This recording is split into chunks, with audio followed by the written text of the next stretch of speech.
doing, guys? In this installment, as you can see, I have fully field stripped the RJ.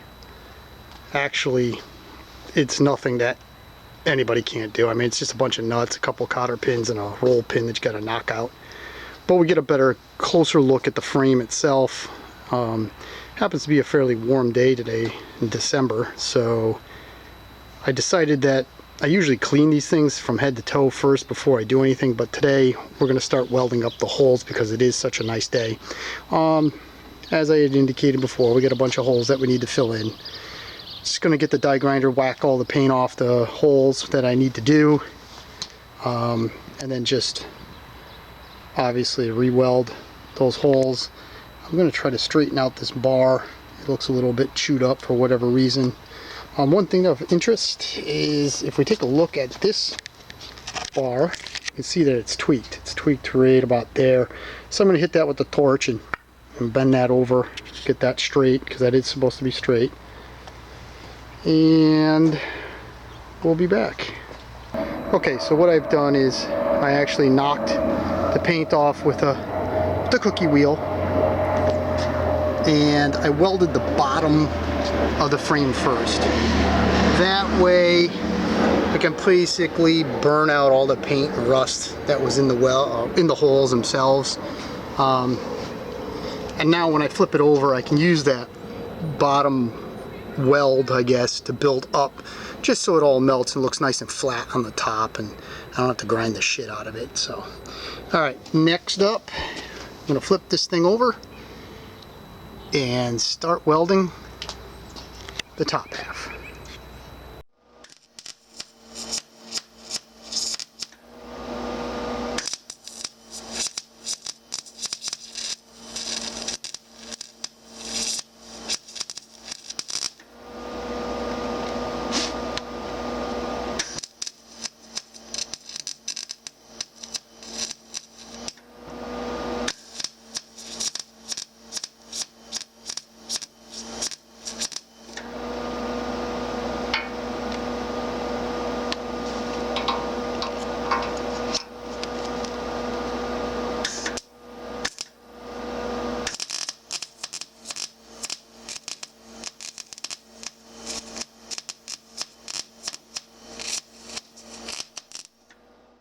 So as you can tell, there was a lot of snapping and cracking.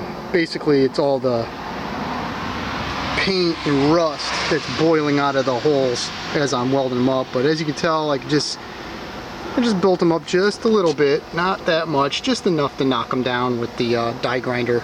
So I'll do that as soon as I'm done welding the rest of these holes up. And as you can tell, here's you see the ones, you see the weld down at the bottom. I'm just bringing it up and then just puddling it on top. It's not structural, so it doesn't really matter, just as long as it's filled and I can grind it smooth. Alright, I'll be right back. Well, there you go, guys.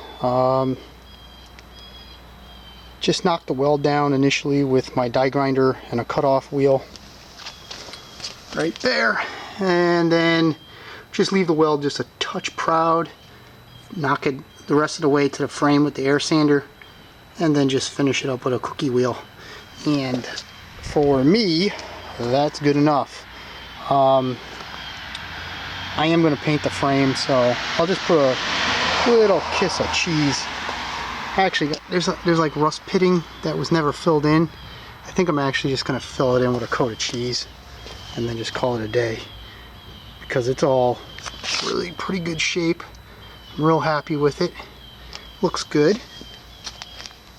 So I still have to fill this hole in and a couple other holes, but nothing that isn't already been seen. No different techniques, just gonna flip the frame on its side and do it that way. I'm back. Almost all done with all the welding on the frame. I mean, all the holes are done. Even the brake band hole that was there is gone. There was a big notch in the frame right here, sorry, filled in with the welder, all sanded down nice. This was supposed to have a solid peg that sticks out for the lift arm, and I thought I'd show you this because you gotta love it when a plan comes together. I ground it down just to try to find where the original peg was, and here it is.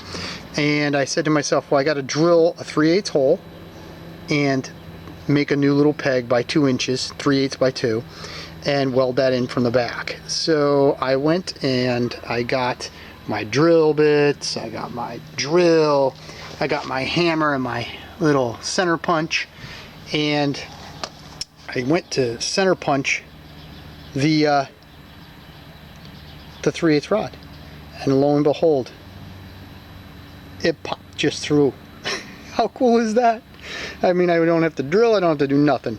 So every once in a while in life you get lucky. So I'm just going to cut that piece of 3/8 rod and weld that in, and then now finally all the welding on the frame, all the fixits on the frame are complete.